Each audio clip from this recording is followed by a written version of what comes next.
कृष्णेचं पाणी आंधळी तलावातून मानगंगेकडे झेपावले। ग्रामविकास मंत्री जयकुमार गोरे यांच्या माध्यमातून कृष्णेचे पाणी नेर तलावातून आंधळी तलावात सोडल्यानंतर श्री सिद्धनाथ पतसंस्थेचे संचालक संजय गांधी यांच्या हस्ते ते पाणी जलपूजन करून मानगंगेकडे झेपावण्यात आले। यावेळी जलसंपदा विभागाचे अधिकारी, बिदालचे ग्रामस्थ, शेतकरी मोठ्या संख्येने उपस्थित होते। या पाण्याचा दहिवडी, गोंदवलेसह 32 गावांना फायदा होणार असून ऐन दुष्काळात पाणी उपलब्ध होणार असल्याने शेतकरी समाधान व्यक्त करीत आहेत। तर मी पांडुरंग सपकाळ शेती व्यवसाय करीत असून बोडकेमध्ये मी प्रथमतः आता इथे पाणी सोडण्याचा कार्यक्रम झाला तर प्रथमतः मंत्री महोदयांचं सुरुवातीला आभार मानतो। त्यांच्या अथक प्रयत्नातून हे पाण्याचं नियोजन झालं आणि योग्य वेळी जनावरांच्या पाण्याचा, पिण्याचा आणि टँकरचा प्रश्न या ठिकाणी ऐरणीव असताना पाण्याचं आता बरोबर या वेळेला पाणी सुटलं ते खूप आनंदाचा विषय आहे।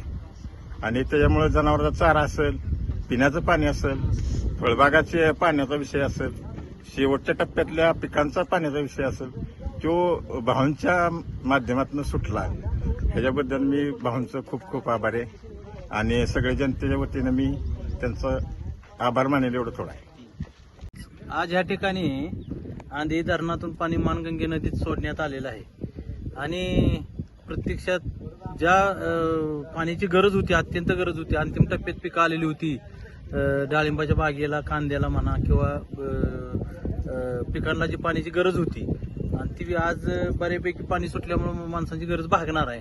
दुसरी गोष्ट की पाणी सुटेल असं कधी वाटतच नव्हतं, कारण बरेच दिवस झाले लोकांना वाटत होतं की पाणी सुटणारच नाही। प्रत्यक्षात पाणी नदी सुटल्यामुळं लोकांना आता येणाऱ्या यात्रा येत्या किंवा लोकांना त्या पाण्याचा नक्कीच उपयोग होणार आहे। आणि भावनी सांगितलं होतं की एक 8 ते 15 दिवसात पाणी सुटेल आणि ते खरं करून दाखवलं त्यांनी, त्याबद्दल त्यांचं पण अभिनंदन। आणि दुसरी गोष्ट सांगायचं म्हणजे पाणी बऱ्यापैकी आता गोंदवलेपर्यंत जाणार आहे, 2-4 दिवसात पोहोचल गोंदवल्यापर्यंत।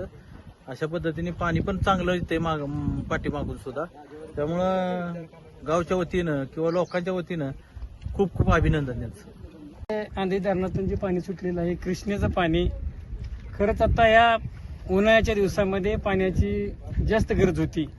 या ठिकाणी शेतीसाठी 1-2 पाण्याची आवश्यकता शेतकऱ्यांना होती आणि असं हे पाणी खरोखरच जयाभाऊच्या या ठिकाणी प्रयत्नानं आपल्या सर्व मानदेशीवासियांना या ठिकाणी उपलब्ध झालेलं आहे। आम्ही भाऊंचे मनापासून आभारी आहोत।